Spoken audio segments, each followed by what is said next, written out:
Salut à tous, aujourd'hui vidéo achat avec de l'achat Blu-ray du 4K, un tout petit peu BO de film et pas mal de lectures, pour une fois. On commence avec les petites sorties Paramount.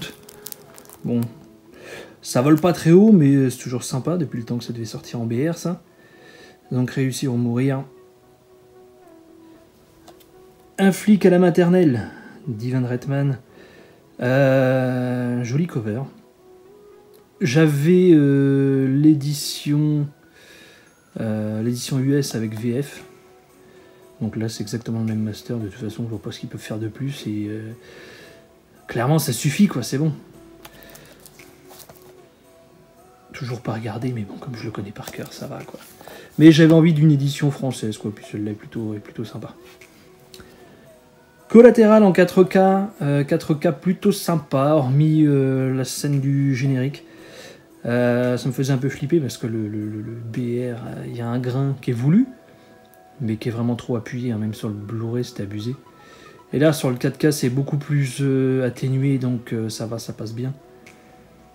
Très bon, je vais pas dire thriller, je sais même pas comment appeler ça, mais bon. Ouais, allez, vas-y, très bon film tout court, avec Tom Cruise et Jamie Foxx.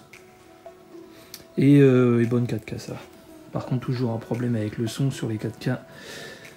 Avec leur Dolby Digital de merde. Terminator 2 en 4K, j'ai enfin passé le cap. Je l'ai eu pour 10 balles à la Fnac. Très bonne 4K. Alors il y en a certains qui crient au scandale parce que c'est trop lisse, c'est trop... voilà. Bah non, je trouve pas. Enfin le truc c'est qu'il faut savoir ce qu'on veut dans la vie parce que... Les mecs veulent du 4K, ils se disent bon bah faut que ça soit nickel. Là on vous sort un film nickel ultra lissé. Moi je trouve pas ça choquant personnellement. Et puis le truc c'est que quand on sort du 4K où il y a encore un petit peu de grain, bah les gens pètent les plombs. Donc jamais content quoi. Voilà. Moi j'en suis entièrement satisfait de ce T2. Un petit peu de BO avec Hacksaw Ridge de Rupert Gregson Williams. Donc film de Mel Gibson qui est... en français, tu ne tueras point. Excellent film. BO un petit peu courte, mais vraiment très sympa.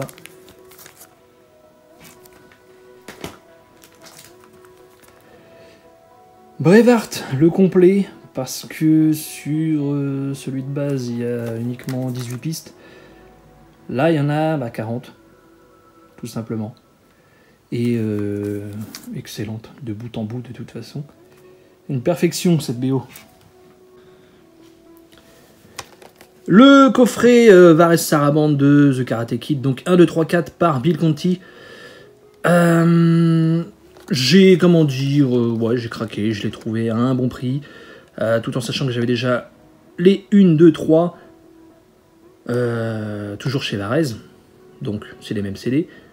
Mais en les revendant, bah en fait, j'ai perdu absolument aucun argent, et j'ai même fait une plus-value, tout en sachant que le 4 n'est jamais sorti individuellement, hormis dans cette box. Et même s'il sortira, ça c'est sûr, très prochainement chez La La Land, je veux absolument pas les éditions La La Land qui sont pour moi très futiles. Donc c'est un boîtier double. Ce qui est dommage, hein, c'est qu'on perd un peu les visuels des 3 premiers que j'avais. Même si je crois que ça reprend le visuel du 3. Je sais plus exactement. De toute façon, c'est déjà parti.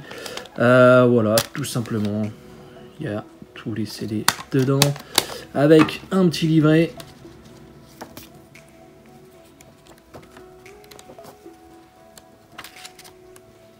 Donc, il y a encore quelques temps, je trouvais ça pas forcément très super en termes de soundtrack, mais faut avouer que bah, finalement ça passe bien quoi. J'en suis même très content, donc j'avais des préjugés là-dessus, mais bien content de rentrer cette petite box. Voilà. Un petit peu de lecture avec le fameux fanzine spécial vendredi 13, sorti chez Art de Cinéma, donc c'était un Kiss Kiss Bank Bank je crois.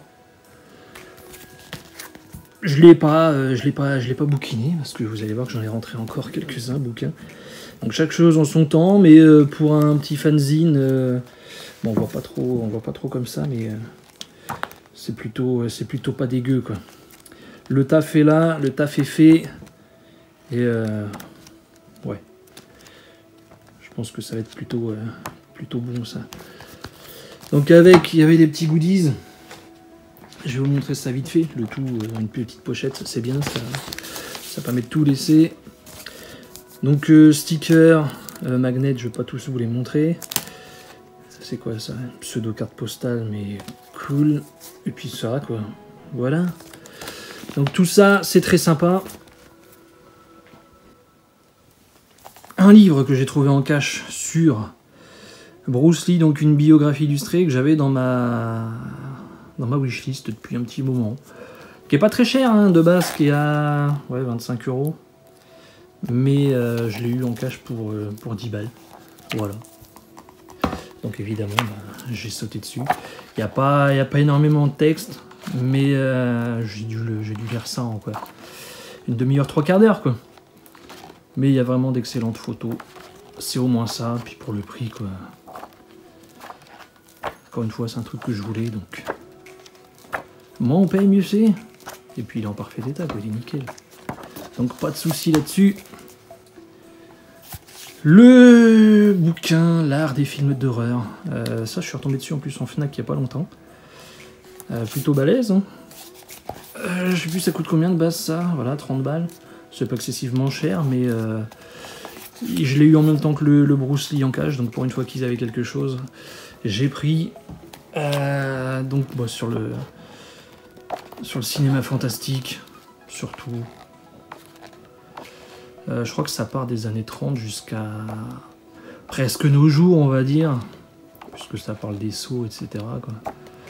Mais voilà, plutôt un très beau livre. Quand c'est comme ça, je réfléchis pas trop, hein, je prends, et puis j'ai quand même regardé, feuilleté un petit peu avant de l'acheter, je suis pas teubé non plus, mais c'est un bon prix. Là, un film que je regardais quand j'étais plus jeune, j'ai presque honte de vous le montrer, mais il s'agit de La Petite Voleuse avec Gainsbourg. Donc, ouais, j'ai même pas envie d'en parler, normalement vous avez vu ça. C'est avec son film, l'autre là, je l'ai en plus, c'est comment l'effronter, voilà. C'est des films éclatés, hein, mais quand tu les mets, en fait, tu débranches ton cerveau et ça se passe bien, ça glisse tout seul, quoi. Et comme je dis, ouais, c'est des films que je regardais quand j'étais gosse, donc j'ai honte, mais c'est pas grave, c'est comme ça. Une nuit à Roxbury. Ça, je l'ai découvert il n'y a pas longtemps, j'avais le DVD pendant des années, j'ai enfin fini par le lancer. Et puis finalement, ça sort en BR, ça, encore une fois chez Paramount. C'est complètement barré et ouais, dans mes souvenirs, c'était drôle. Donc, j'espère ne pas avoir fait une connerie en achetant ça.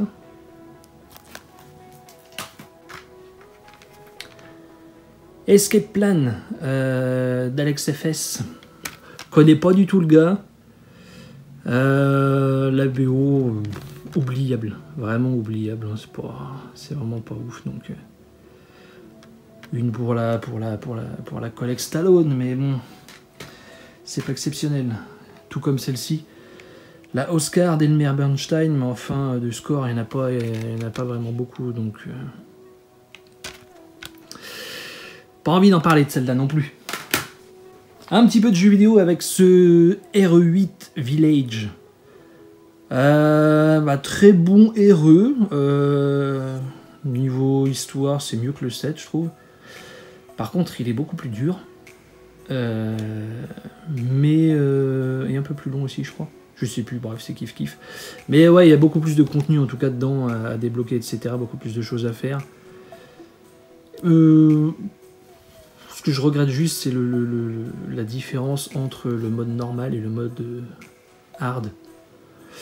Je l'ai fini en mode normal tranquille, et là par contre le mode hard c'est trop hard, donc j'ai un petit peu abandonné.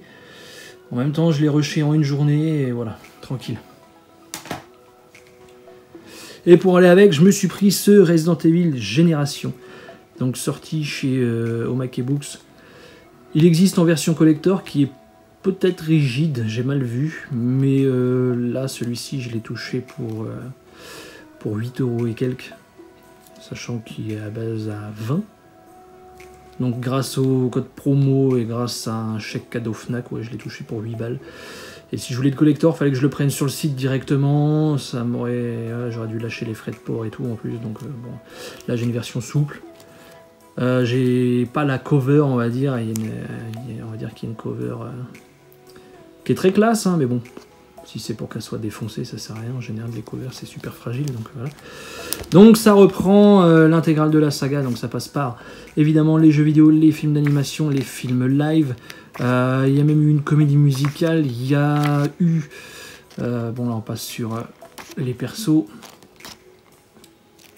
Il y a eu quoi d'autre? Je sais même plus. Tout un tas de bordel. Donc ça va bien jusqu'à R8 Village en plus. Donc ouais, attraction, etc.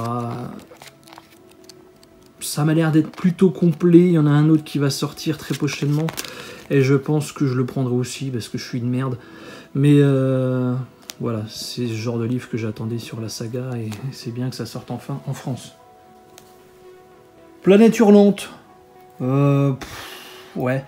Sans conviction, dans mes souvenirs, c'était sympathique sans plus. Là, l'édition est sympa, bon, ça justifie pas forcément le prix. Ouais, j'ai pris un gros risque. Donc, ouais, c'est pas parce qu'il y a Peter Weller que c'est... Voilà. Peter Weller, à part Robocop, le mec, il a fait quoi au juste? À part des films de merde. Enfin, ça, ce n'est que mon avis. Donc, ouais, redécouvrir ce Planète Hurlante. Un magazine Impact, le numéro 18. Un numéro d'Impact, le numéro 18. J'aime beaucoup cette comment dire, ce vieux magazine, mais on en trouve, enfin perso, moi j'en trouve pas beaucoup. Je trouve surtout des MAD, mais voilà. C'est toujours sympa de tomber là-dessus, notamment pour les vieilles interviews. Small Soldiers, alors ça je regardais ça ado on va dire. J'espère que ça a pas trop mal vieilli, ça me fait un peu flipper. Je sais pas, hein, franchement je sais pas. Je pense que c'est soit ça passe soit ça casse. Hein. Donc si c'est vraiment... si ça passe plus ça dégage quoi. Encore une fois, je me fais plus chier à entasser des trucs. Même par nostalgie, non franchement des fois faut arrêter les conneries quoi. La part des ténèbres de George Romero, donc toujours chez ESC. Celle-ci, enfin ce film-ci, je l'avais récupéré et je l'ai découvert il y a peut-être 1 ou 2 ans. Il y avait le DVD qui était à Nose. Bon, c'était moyen. Mais là, au niveau des Romero, bon, j'essaie de faire la filmo. On est plutôt pas mal. Étant donné qu'il y en a pas mal qui ressortent. Et là, faut dire que quand même, c'est une plutôt chouette édition. Donc, pas donné, mais quand même. Super 8 en 4K, Steelbook. Je vais hésiter à faire une vidéo individuelle, mais bon, pour le peu que ça intéresse, même moi, voilà. Je prends beaucoup moins de plaisir à les faire, ce genre de vidéos. Après, c'est rapide, hein. Mais bon. Je sais plus. Je crois que je l'ai pas revu depuis le ciné ce truc. Donc là, bon, une petite ressortie pour le 10e. Ouais, ça fait déjà 10 ans. Ok. Bon, pour les 10 ans, petit steelbook, 4K. Encore une fois, je sais pas ce que vaut le 4K. J'avais un BR et même le BR, c'est dire. Je l'ai jamais visionné quoi. Donc repasser au 4K sans même avoir jeté un coup d'œil au Blu-ray, c'est quand même grave. Mais bon, c'est comme ça. Je suis pas très bien dans ma tête. La ferme se rebelle. Donc ça c'est pour le full set Disney encore une fois. Et je suis allé pour la première fois dans un Leclerc Occasion. Il était à 5 balles sur blister. Ça passe à ce prix-là, franchement.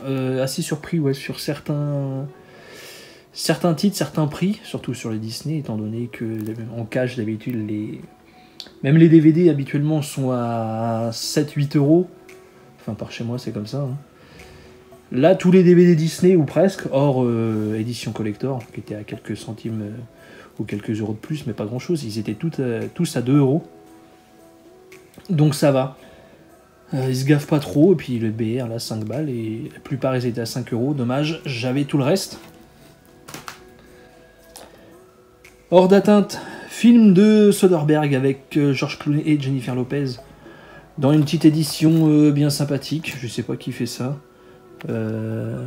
Rimini, ok. Pas vu depuis un bon bout de temps. Donc encore une fois, si ça a bien vieilli, tant mieux. Et sinon, bah, la revente directe. Le Pacte des loups, ça chopé dans un Leclerc occasion, encore une fois. 1 euro il était, donc il était depuis très très longtemps. Je veux pas dire dans ma wishlist, mais ouais, je me tâtais depuis bien longtemps à le prendre, mais bon, même à 5 balles, ça me faisait chier. Là, 1 euro, voilà, je me suis pas pris la tête, quoi. J'ai déjà remplacé le boîtier, parce que les boîtiers en général sont bien dégueulasses, sans être forcément éclatés, mais bon. Big de Howard Shore, donc là c'est la Varese Club. Bah bien sympa comme le film, hein. Même si au fil du temps je me lasse un peu, mais en termes d'écoute c'est plutôt c'est très sympa en fait. Ça change, c'est reposant on va dire. La sortie Varese Club du mois on va dire. Ce Lionheart de Jerry Goldsmith, donc très très bon score, qui a été retardé pour certains. Moi ça va, je suis passé entre les gouttes. Parce que purement et simplement que sur la tranche, moi ça va de ce côté-là. Donc il y a bien le compo et le titre. Mais sur cette face-là, il y a écrit 2 fois Lionheart. Donc certains ont pris du retard, mais moi il est parti très très vite, donc c'est bon, je passe entre les gouttes. Mais bon, c'est pas dérangeant puisque je le range comme ça. Ce côté-là, perso, je m'en balèque. Et au pire, ça fera un collector, quoi, puisque ils ont été retirés du marché entre guillemets. Il y en a que quelques-uns qui sont partis, mais peu importe, je fais pas ça pour ça. De toute façon, je la garderai puisqu'elle est très bonne. En cash, je me suis trouvé cette Eric Serra. Bah évidemment que j'avais pas et que je connais très peu. Je sais plus c'était combien ça. Moins de... Ouais, je crois que c'était du 1,99. Sachant que c'était un acheté, un offert. On divise le prix par 2 avec celle-ci que j'ai trouvée aussi. Le 13e guerrier de Goldsmith, qui pour l'instant n'existe qu'en cette version Varese à l'ancienne, donc 16 pistes seulement. Mais on sait pertinemment qu'un complet va arriver. Quand, on sait pas, mais voilà. Très bon, le 13e guerrier. Voilà. Voilà, c'est tout pour cette vidéo. En espérant que celle-ci vous ait plu. Donc n'hésitez pas à me le dire dans les commentaires, à lâcher un petit pouce bleu et à vous abonner si ce n'est pas déjà fait. Moi, je vous dis à très vite. Ciao tout le monde.